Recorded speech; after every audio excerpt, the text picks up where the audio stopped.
മുസ്ലിങ്ങളെ സംബന്ധിച്ച് ഇപ്പൊ കേരളത്തിൽ നിലവിലുള്ള മുഹിയുദ്ദീൻ മാല അത് പാടിയാൽ പുണ്യം കിട്ടുന്ന കാര്യമാണോ? മുഹിയുദ്ദീൻ മാല എന്ന് എന്താണ് നിങ്ങൾക്കറിയോ? അത് എന്തോ ആയിക്കോട്ടെ, ഞാൻ പറഞ്ഞ കാര്യത്തിന് പിന്നെ എന്തോ അറിയാതെ പിന്നെന്ത് ചോദിക്കാനാണ് നിങ്ങൾ? എന്തോ അറിയാതെ ചോദിക്കാൻ പറ്റുമോ? മുഹിയുദ്ദീൻ മാല എന്ന് പറഞ്ഞിട്ടുണ്ടെങ്കിൽ എന്താണ്? അതെന്താണ് മുഹിയുദ്ദീൻ മാലിന്റെ ഉള്ളടക്കം നിങ്ങൾക്ക് മനസ്സിലാക്കിയിട്ടുണ്ടോ എന്നാ ചോദിക്കുന്നത്. നിങ്ങൾ അതും പറഞ്ഞിട്ട് അവസാനം പറയും എനിക്ക് അംഗീകരിക്കാൻ ബുദ്ധിമുട്ടുണ്ട്. മുഹിയുദ്ദീൻ മാല പാടിയ പുണ്യം ഉണ്ടോ ഇല്ല? മുഹിയുദ്ദീൻ മാല എന്താണെന്ന് അറിയാതെ ആ ചോദ്യം അസ്ഥാനത്താണ്. മുഹിയുദ്ദീൻ മാല എന്താണെന്ന് അറിഞ്ഞിട്ടേ ആ ചോദ്യത്തിന് പ്രസക്തിയുള്ളൂ. അതുകൊണ്ട് തിരിച്ചു തരണം. എന്താ മുഹിയുദ്ദീൻ മാല? നിങ്ങളത് തിരിച്ചു തരാതെ എങ്ങനെ ചോദ്യം മനസ്സിലാക്കുക സഹോദരൻ? മുഹിയുദ്ദീൻ ഷെയ്ഖിന്റെ ആ മധു പറയണത്. അതെ, മുഹിയുദ്ദീൻ ഷെയ്ഖിന്റെ മധു പറഞ്ഞാൽ പുണ്യം കിട്ടും. കിട്ടും. കിട്ടും. അപ്പൊ അതിനകത്തൊരു അത് മനസ്സിലായ നിങ്ങൾക്ക്? അത് നിങ്ങൾ ചോദിക്കുന്നത് അറിയാൻ വേണ്ടിയല്ലേ? മുഹിയുദ്ദീൻ ഷെയ്ഖ് സ്വാലിഹായ ഒരു വലിയാണ്. സ്വാലിഹായ ഒരു വലിയന്റെ മധു പറഞ്ഞാൽ പുണ്യം കിട്ടും. മറു ചോദ്യം. ഇനി മറു ചോദ്യം പറയും. 300 വർഷങ്ങൾക്ക് ശേഷം പ്രവാചകൻ പറഞ്ഞ 3 നൂറ്റാണ്ട്, ഉത്തമ നൂറ്റാണ്ടെന്ന് പറഞ്ഞാൽ നൂറ്റാണ്ട് കഴിഞ്ഞ ഹിജ്റ 428 ജനിച്ച 420 ജനിച്ച മുഹിയുദ്ദീൻ ഷെയ്ഖിനെ വിശ്വസിക്കൽ ഒരു മുസ്ലിമിനെ സംബന്ധിച്ച് ഒരു ബാധ്യതയുള്ള കാര്യമല്ല. പിന്നെ അദ്ദേഹത്തിന്റെ മധു പാടിയ പുണ്യം കിട്ടുമെന്ന് പറഞ്ഞിട്ടുണ്ടെങ്കിൽ ഇസ്ലാമികമായിട്ട് അതിന് തെളിവെന്തെങ്കിലും ഉദ്ധരിക്കാനുണ്ടോ? നിങ്ങൾക്ക് എന്ത് തെളിവ് പറഞ്ഞാലാ ബോധ്യപ്പെടുക? തെളിവ് നിങ്ങൾ ആധികാരികമായിട്ട് പറയണം. എനിക്ക് അല്ല, ഏത് തെളിവ് പറഞ്ഞാലാ നിങ്ങൾക്ക് ബോധ്യപ്പെടുക? നിങ്ങൾ പറഞ്ഞു വരുമ്പോ അവസാനം പറയുന്നത് ഞാൻ പഠിക്കട്ടെ ബോധ്യപ്പെടുത്തേന്നാണ്. നിങ്ങൾക്ക് ഏത് തെളിവാ പറഞ്ഞു തരേണ്ടത്? വെറുതെ ഞാൻ പറഞ്ഞിട്ട് പോയിട്ട് കാര്യമില്ലല്ലോ.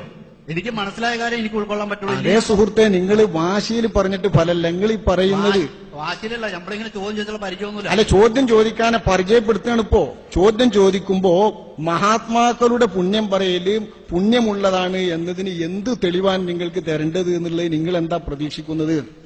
എന്താണ്, എങ്ങനെയാണ് തെളിവെന്ന് ഉദ്ദേശം മനസ്സിലാക്കാൻ വേണ്ടിയാണ്. എന്നാ ഞാൻ പറഞ്ഞുതരാം. എന്നാ ഒന്ന് കേൾക്കുന്ന നിനക്ക് നിങ്ങൾ ചോദ്യം മനസ്സിലാക്കുന്ന ആളല്ലേ? ഇത്തരം കർമ്മങ്ങളുടെ പുണ്യമുള്ളതാണോ പുണ്യമുള്ളതല്ലേ എന്ന് ചർച്ച ചെയ്യുന്നത് കർമ്മശാസ്ത്രം എന്ന് പറയുന്ന കിതാബുകളാണ്. കർമ്മശാസ്ത്ര കിതാബുകളിൽ സ്വാലിഹീങ്ങളായ സദ്വൃത്തരായ ആളുകളെ പ്രകീർത്തിക്കുന്നത് പുണ്യമുണ്ട് എന്ന് വിവരിച്ചിട്ടുണ്ട്. മനസ്സിലായോ? അങ്ങനെ പുണ്യം ചോദിക്കാം. നമ്മളെ കർമ്മത്തിന്റെ പുണ്യങ്ങൾ വിവരിക്കുന്ന കിതാബും വിഷയവും കർമ്മശാസ്ത്രമാണ്. ഇതൊന്നും പഠിക്കാതെ ഒരുപാട് പ്രസംഗം കേട്ടിട്ട് വന്ന പിഴവാണ് നിങ്ങൾ ഈ ചോദിക്കുന്നതിലെ പിഴവ്. കർമ്മശാസ്ത്രത്തിലെ വിഷയം കർമ്മശാസ്ത്രത്തിലെ തെളിവ് പറയാം. ഭാഷയിലെ വിഷയം ഭാഷാശാസ്ത്രത്തിലെ തെളിവുകൊണ്ടാ പറയാം. ആയത്തിലെ വിഷയം ആയത്തുകൊണ്ടാ തെളിവ് പറയാം. വിശ്വാസശാസ്ത്രത്തിലെ വിഷയം വിശ്വാസശാസ്ത്രം കൊണ്ടാ തെളിവ് പറയാം. ഇവിടെ നിങ്ങൾ ചോദിച്ചത് നല്ല മഹാത്മാക്കളായ ആളുകളിൽപ്പെട്ട മുഹിയുദ്ദീൻ ഷെയ്ഖിന്റെ മദ്ഹ് പറഞ്ഞാൽ പുണ്യം കിട്ടുമോന്നാ. മദ്ഹ് പറയൽ എന്നതൊരു കർമ്മമാണ്. ആ കർമ്മത്തിന് പുണ്യം കിട്ടും എന്നത് കർമ്മശാസ്ത്ര ഗ്രന്ഥങ്ങളിൽ വിവരിച്ചിട്ടുണ്ട്. നമുക്കത് ഇസ്ലാമികപരമായിട്ട് അദ്ദേഹത്തെ വിശ്വസിക്കല് നമ്മുടെ ബാധ്യപ്പെട്ട കാര്യമല്ലല്ലോ. എന്ന് വെച്ചാൽ ഇത് മുഹിയുദ്ദീൻ ഷെയ്ഖ് ഒരാൾ ജീവിച്ചിട്ടെന്നല്ല നിങ്ങൾ വിശ്വസിച്ചാൽ കാഫിറാവൂല എന്നല്ലേ പറയുന്നത്? അതേക്കോട്ടെ, ഞാൻ പറഞ്ഞിട്ടില്ലല്ലോ. ഞങ്ങൾ വലിയാണ് എന്ന് വിശ്വസിക്കുന്ന ഒരു മുഹിയുദ്ദീൻ ഷെയ്ഖ് ജീവിച്ചിട്ടുണ്ട്. അത് ഇന്ന ചരിത്രത്തിലാന്ന് നിങ്ങളും പറഞ്ഞു. ഹിജറ 400 500 എന്നൊക്കെ നിങ്ങൾ പറഞ്ഞില്ലേ? അങ്ങനെ വിശ്വസിച്ച ഒരാൾ വലിയായി ഞങ്ങൾ മനസ്സിലാക്കുന്ന അള്ളാഹുവിന്റെ ഇഷ്ടക്കാരനാണ്, മഹാത്മാവാണ്. മഹാത്മാവിന്റെ മദ്ഹ് ചെയ്താൽ പുണ്യം കിട്ടുന്ന ഞങ്ങളെ കർമ്മശാസ്ത്ര ഗ്രന്ഥങ്ങളിലൊക്കെയുണ്ട്. എല്ലാ പണ്ഡിതന്മാരുടെ കർമ്മശാസ്ത്ര ഗ്രന്ഥങ്ങളിലുണ്ട്. അദ്ദേഹത്തിന്റെ ആ ചരിത്രത്തിൽ പറയണ അള്ളാഹുവിന്റെ സഹായവും മുഹിയുദ്ദീൻ ഷെയ്ഖിന്റെ സഹായവും ഒന്നാണെന്ന് പറയുന്നുണ്ട്. അത് പറഞ്ഞിട്ടില്ല. പറഞ്ഞിട്ടില്ല. ഒരു 20 മിനിറ്റ് എനിക്ക് സമയം തരുവാണെങ്കിൽ ഞാൻ ആ സ്ഥാനോട് ഹാജരാക്കാം. എപ്പോഴും ചോദിച്ചോളൂ. അത് ആ പറഞ്ഞ അള്ളാഹുവിന്റെ സഹായം എന്റെ സഹായം എന്താണെന്ന് മുഹിയുദ്ദീൻ ഷെയ്ഖിന്റെ മാലയുടെ വിശദീകരണത്തിൽ പറഞ്ഞിട്ടുണ്ട്. മാലയിൽ പറഞ്ഞിട്ടില്ല. 20 മിനിറ്റ് സമയം എനിക്ക് തന്നാൽ ഞാനത് ഇവിടെ ഇത്രയും ജനങ്ങൾക്ക് മുന്നിൽ ഹാജരാക്കാം. നിങ്ങൾ പറയുന്നത് മുഹിയുദ്ദീൻ മാല ഇവിടെ തന്നെ വേഗം കിട്ടുന്നതാ ഏടിലെ മുഹിയുദ്ദീൻ മാലയിൽ അങ്ങനെ ഇല്ല. ഉണ്ടെന്ന് ഞാൻ പറഞ്ഞു. ഇത്ര ആൾക്കാർ സാക്ഷി നിർത്തിക്കൊണ്ട് ഞാൻ പറഞ്ഞു. ആ ഉണ്ടെങ്കിൽ കൊണ്ടുവരിക. അപ്പൊ നോക്കാം നമുക്ക്. 20 മിനിറ്റ് 20 മിനിറ്റ് പറഞ്ഞാൽ ഇവിടെ 3 മണിക്ക് കഴിഞ്ഞാൽ തീരും. നിങ്ങൾക്ക് തീർത്തരാൻ കഴിഞ്ഞിട്ട് നിങ്ങൾ ഇവിടെ 3 മണിക്ക് സുഹൃത്തെ 3 മണിക്ക് ഈ പരിപാടി നിർത്തും. നിങ്ങൾക്ക് വേണമെങ്കിൽ ഞാൻ കാണിച്ചു തരാം. പറഞ്ഞു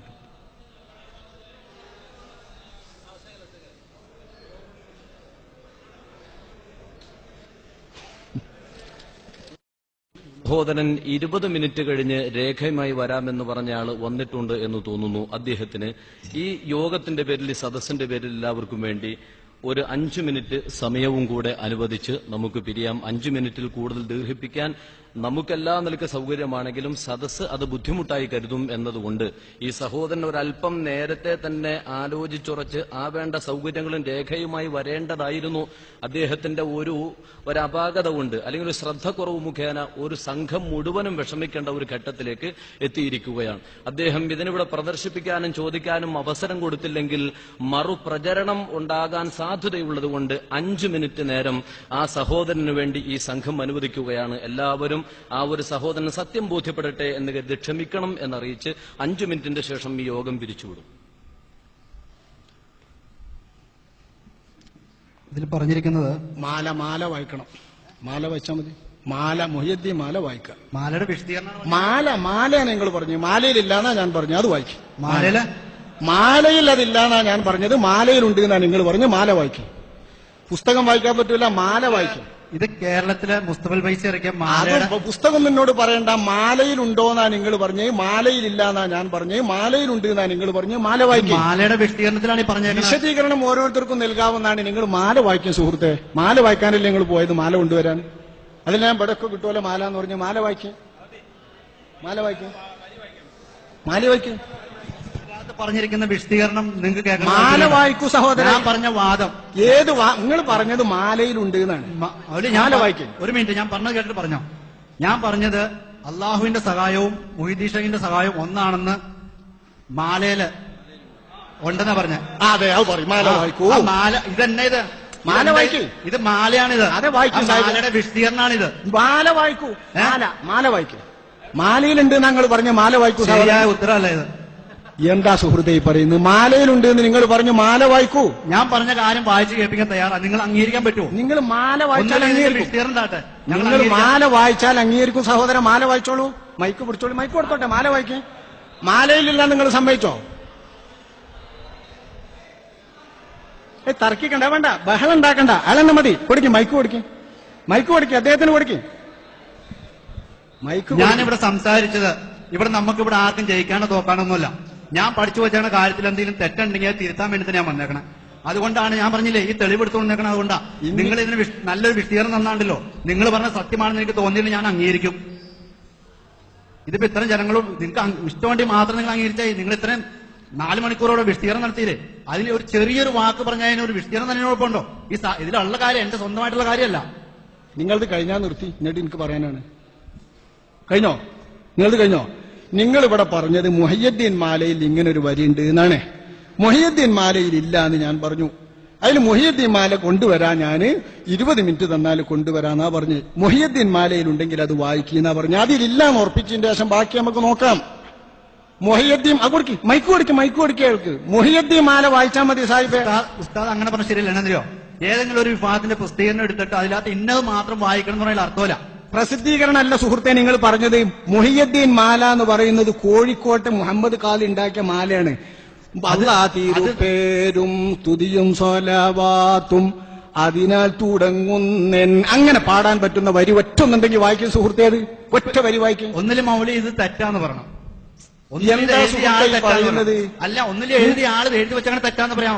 ഏതാ നിങ്ങൾ എഴുതിയത്? മാല വായിച്ചിട്ടില്ലല്ലോ. വായിച്ചിട്ടല്ലേ ബാക്കി പറയാം. വായിക്കും. മാല വായിക്കും. അയാൾക്ക് കൊടുക്കും. മാല വായിക്കും.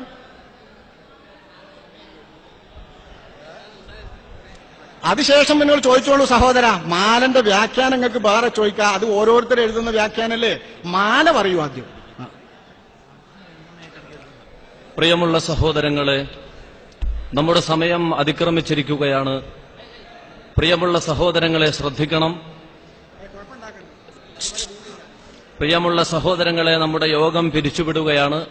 വളരെ അനുഗ്രഹീതമായ ഒരു സദസ്സ് അള്ളാഹുവിന്റെ അനുഗ്രഹത്താൽ ഇവിടെ ഒരുമിച്ച് കൂടുകയും ഒരു സഹോദരൻ മാലയുടെ പേരിൽ വ്യാജമായ ഒരാരോപണം ഉന്നയിക്കുകയും അത് തെളിയിക്കാൻ മുജാഹിദ് പക്ഷത്തെ പ്രതിനിധി എന്ന നിലയ്ക്ക് അവർക്ക് സാധിക്കാതെ വരികയും ചെയ്ത നഗ്നമായ യാഥാർത്ഥ്യം ഈ സദസ്സിന് ബോധ്യപ്പെട്ടിട്ടുള്ളതാണ്. അതുകൊണ്ട്